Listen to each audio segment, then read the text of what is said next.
తెలుగు రాష్ట్రాల్లో సంచలనం సృష్టించిన పాస్టర్ ప్రవీణ్ డెత్ మిస్టరీ వీడిందా? క్రైస్తవ సంఘాల వారు వ్యక్తం చేసిన అనుమానాలు, చేసిన ఆరోపణలు నిజమయ్యాయా?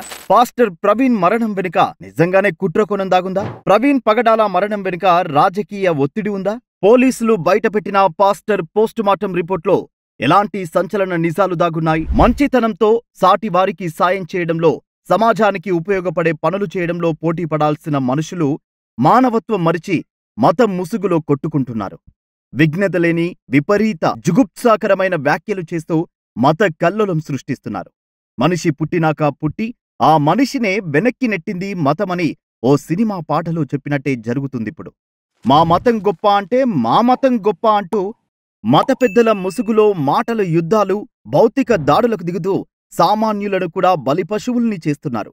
పాస్టర్ ప్రవీణ్ పగడాల మరణం వెనుక కూడా ఇలాంటి కుట్రకోణమే దాగుంది. రాజకీయ ఒత్తిడిల వల్లే ఇన్నాళ్లు పోస్టుమార్టం రిపోర్టు బయటపెట్టలేదు. ఆయనది సహజ మరణం కాదు, ముమ్మాటికి హత్యే. గత కొద్ది రోజులుగా మీడియా, సోషల్ మీడియాలో ఎక్కడ చూసినా ఇలాంటి వార్తలే. స్వయానా ప్రవీణ్ భార్య జెసికా పగడాలే ప్రెస్ మీట్లో క్రైస్తవులంతా ఓపికగా ఉండాలని, తన భర్త విషయంలో న్యాయం జరుగుతుందని, తన భర్త చావుని రాజకీయం చేయొద్దని రిక్వెస్ట్ చేశారు. అయినా రకరకాల వార్తలు పుట్టుకొస్తూనే ఉన్నాయి. కట్ చేస్తే ఇప్పుడు ఆ పుకార్లకు ఫుల్ స్టాప్ పడింది. పాస్టర్ పగడాల ప్రవీణ్ కేసుపై ఐజీ అశోక్ కుమార్, ఎస్పీ నరసింహ కిషోర్లో మీడియా సమావేశం ఏర్పాటు చేసి కీలక విషయాలు వెల్లడించారు.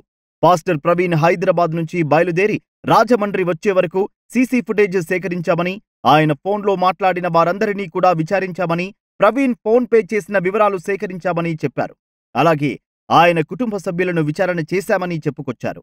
హైదరాబాద్ నుంచి ప్రమాదస్థలి వరకు దాదాపు 600 సీసీ ఫుటేజ్లను విశ్లేషించి కొన్ని కీలక వీడియోలను మీడియాకు ప్రదర్శించారు. పోస్టుమార్టం రిపోర్టే కాదు, షాకింగ్ వీడియోలు బయటపెట్టారు. గంటకు 70 కిలోమీటర్ల స్పీడ్తో 4th గేర్లో ప్రవీణ్ ప్రయాణించినట్లు వెల్లడించారు.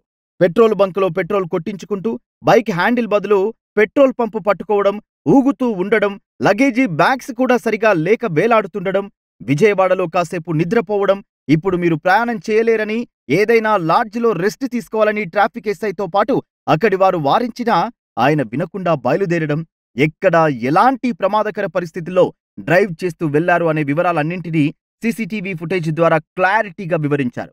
పోస్టుమార్టం నివేదికలోనూ పాస్టర్ ప్రవీణ్ మద్యం తాగినట్లు తేలిందని వెల్లడించారు. ఆయన మరణంలో ఎలాంటి అనుమానాలు లేవని, రోడ్డు ప్రమాదంలోనే చనిపోయారని పోలీసులు తేల్చి చెప్పారు.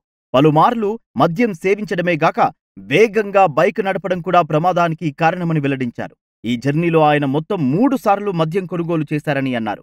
పాస్టర్ ప్రవీణ్ మరణంలో ఆయన భార్య ఎలాంటి అనుమానాలు వ్యక్తం చేయలేదని అన్నారు. సోషల్ మీడియాలో పోస్టుల ద్వారా దుష్ప్రచారం చేసిన 11 మందికి నోటీసులిచ్చామని, ఒకరిని అరెస్టు చేశామని వెల్లడించారు. మద్యం సేవించి సెల్ఫ్ యాక్సిడెంట్ కి గురవడం, హెడ్ ఇంజురీతో పాటు పలు మల్టిపుల్ ఇంజురీస్ అవ్వడమే పాస్టర్ ప్రవీణ్ పగడాల మరణానికి అసలు కారణమనే వాస్తవాన్ని బయటపెట్టారు పోలీసులు.